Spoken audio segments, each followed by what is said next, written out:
বিভিন্ন সংস্কার প্রস্তাব দিয়েছি এবং সেগুলো পাশ করবার জন্য আমরা আলোচনা করেছি, তর্ক বিতর্ক করেছি। আজকে সেই সনদ স্বাক্ষর করবার জন্য যে প্রায় চূড়ান্ত ড্রাফট তৈরি হচ্ছে, কিন্তু আমরা যে আলোচনাটা এখনো করতে পারিনি সেটা হচ্ছে এটা বাস্তবায়ন কিভাবে হবে। আমরা জানতে পেরেছি যে আগামীকালকে জুলাইয়ের ঘোষণাপত্র দেয়া হবে সংসদের প্লাজাতে এবং সেখানে রাজনৈতিক দলগুলোর উপস্থিতিতে মাননীয় প্রধান উপদেষ্টা সেটা ঘোষণা করবেন। কিন্তু সেই ঘোষণাপত্রটা কোথায় চূড়ান্ত হলো? যারা সকলে মিলে বাংলাদেশে লড়াই করেছে গত 16টা বছর 17টা বছর, গত 36 দিনের আন্দোলনের যে ফল তারা ঘলে তুলে দিয়েছিল, যাদের কৃপা এবং আহ্বানে আপনারা আজকে রাষ্ট্র পরিচালনার দায়িত্ব পেয়েছেন, আপনারা সিম্পলি ভুলে গেলেন কাদের সাথে কথা বলে পরামর্শ করে জনগণের সম্মতির উপরে ভিত্তি করে একটা ঘোষণাপত্র চূড়ান্ত করতে হবে। ঠিক একইভাবে আমরা দেখতে পাচ্ছি জুলাই সনদের ব্যাপারেও বলা হচ্ছে আগামী সংসদ নাকি 2 বছর পরে নির্বাচিত হবার মধ্য দিয়ে তারা এটা বাস্তবায়নের দায়িত্ব নেবে। তাহলে আগামী সংসদই যদি দায়িত্ব নেয় 2 বছর পরে তারা এটা বাস্তবায়ন করবে, তাহলে সেই সনদের স্বীকৃতি এবং ঘোষণাপত্রের একমত হওয়ার প্রয়োজন কেন কমিশনে হলো? এটা তো সিম্পলি পুরো আলোচনাটাই সংসদে আমরা দিয়ে দিতে পারতাম। তাহলে আজকে ঘোষণাপত্র চূড়ান্ত করবার যে প্রক্রিয়া, এইটা যেমন প্রশ্নবিদ্ধ করা হচ্ছে, ঠিক একইভাবে আমরা দেখতে পাচ্ছি জুলাই সনদের বাস্তবায়ন নিয়েও কোনো সিরিয়াস আলোচনা হচ্ছে না। এটা এজেন্ডাভুক্ত করে আলোচনা করতে হবে। যেই বিষয়গুলোকে আমরা দ্বিমত সত্য অনেকেই একমত হয়েছি, সেগুলো বাস্তবায়নের প্রক্রিয়া কি হবে, কোন প্রক্রিয়ার মধ্য দিয়ে এগুলো ইমিডিয়েটলি বাস্তবায়ন করতে পারবে এই সরকার এবং আগামী নির্বাচিত সরকার। এটা নিয়ে কোনো ঘাপলা করবার চেষ্টা করলে যেটা হবে, আপনারা গণ অভ্যুত্থানের বিপক্ষে গিয়ে দাঁড়াবেন, 1400 শহীদের বিপক্ষে গিয়ে দাঁড়াবেন, যেইটা এই আগস্ট মাসের 4 তারিখের 5 তারিখের কার্যক্রম হতে পারে না। তাই সেই বাস্তবতার আহ্বান জানিয়ে অন্তর্বর্তীকালীন সরকারকে বলছি, যারা যারা এই দায়িত্ব পালনের জন্য অর্পিত যে দায়িত্ব ছিল সেটা পালন করছেন না, দয়া করে please come back to your senses. এই কাজগুলো ভালোভাবে করেন। দরদের এবং দায়ের যে রাজনীতির দায়িত্ব আপনারা নিয়েছেন সেটা ডিসচার্জ করেই আপনারা ক্ষমতা থেকে চলে যাবেন। বিএনপি, জামাত এবং এখন যে দলটা আছে এনসিপি, তাদের প্রত্যেক নেতৃবৃন্দের এই আন্দোলনে অনেক অনেক বেশি অবদান আছে, ভূমিকা আছে। কিন্তু দলীয় ব্যানার নিয়ে কাউকে আপনি এই আন্দোলনে অংশগ্রহণ করতে তেমন দেখবেন না। এনসিপি নামে দল তো তখন হয়ই নাই, সুতরাং তারা এনসিপি দলীয় ব্যানারে প্রোগ্রামই বা কোত্থেকে করবে? বিএনপি এবং জামাত নিজস্ব ব্যানার নিয়ে এই আন্দোলনে ভূমিকা রেখেছে সেরকম প্রমাণ পাবেন না। তারা সেখানে অনেক বুদ্ধিমত্তার সাথে ভূমিকা রেখেছে, তাদের শত শত লোক আহত হয়েছে, জীবন দিয়েছে। আমার প্রশ্ন হলো, দলের ব্যানারে আপনারা আন্দোলনে ভূমিকা রাখেন নাই, নিশ্চয়ই এখানে আপনাদের একটা পরিকল্পনা ছিল, নিশ্চয়ই আপনাদের একটা মহৎ স্বপ্ন ছিল, পরিকল্পনা ছিল। তাহলে কেন এখন আপনারা নিজের দলের অবদান নিয়ে আজকে ঝগড়াঝাটিতে লিপ্ত হয়েছেন? দলীয়ভাবে কেন আপনারা আজকে একে অপরকে এই অভ্যুত্থানের ভূমিকা নিয়ে একে অপরকে ছোট করছেন?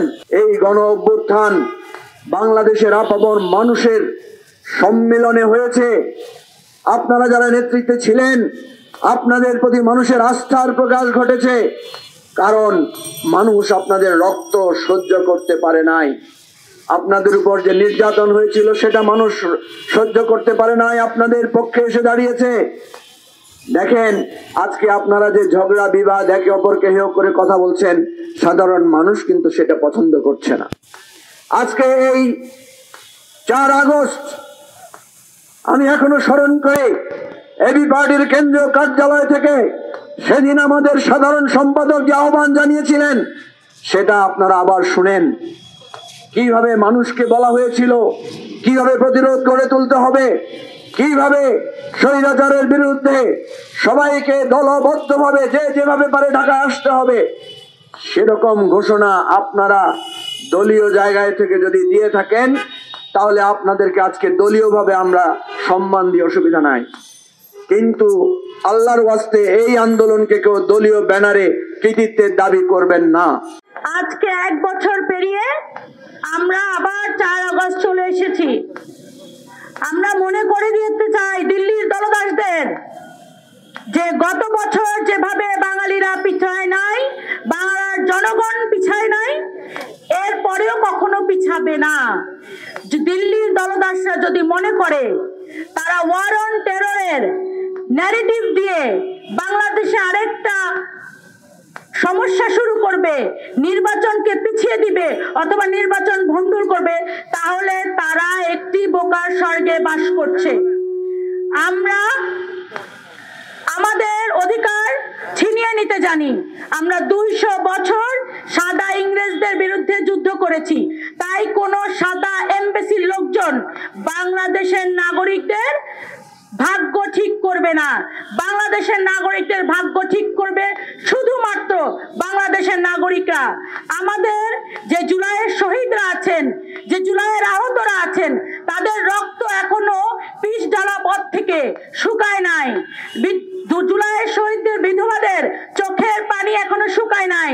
আর আমরা যারা আছি তারা যেন কোথায় কার কত ভাগ, কে মাস্টার মাইন্ড আর কে এটার পিছনের পরিচালক, সেই ভাগাভাগিতে কামড়াকামড়িতে আমরা জুলাইটাকে বিপর্যস্ত করে ফেলছি। একটা যে দম বন্ধ করা অবস্থা, সেটা থেকে শুধু মুক্তি পেয়েছি। তাছাড়া অন্যান্য যেগুলো সেগুলো আমরা এখনো পাই নাই।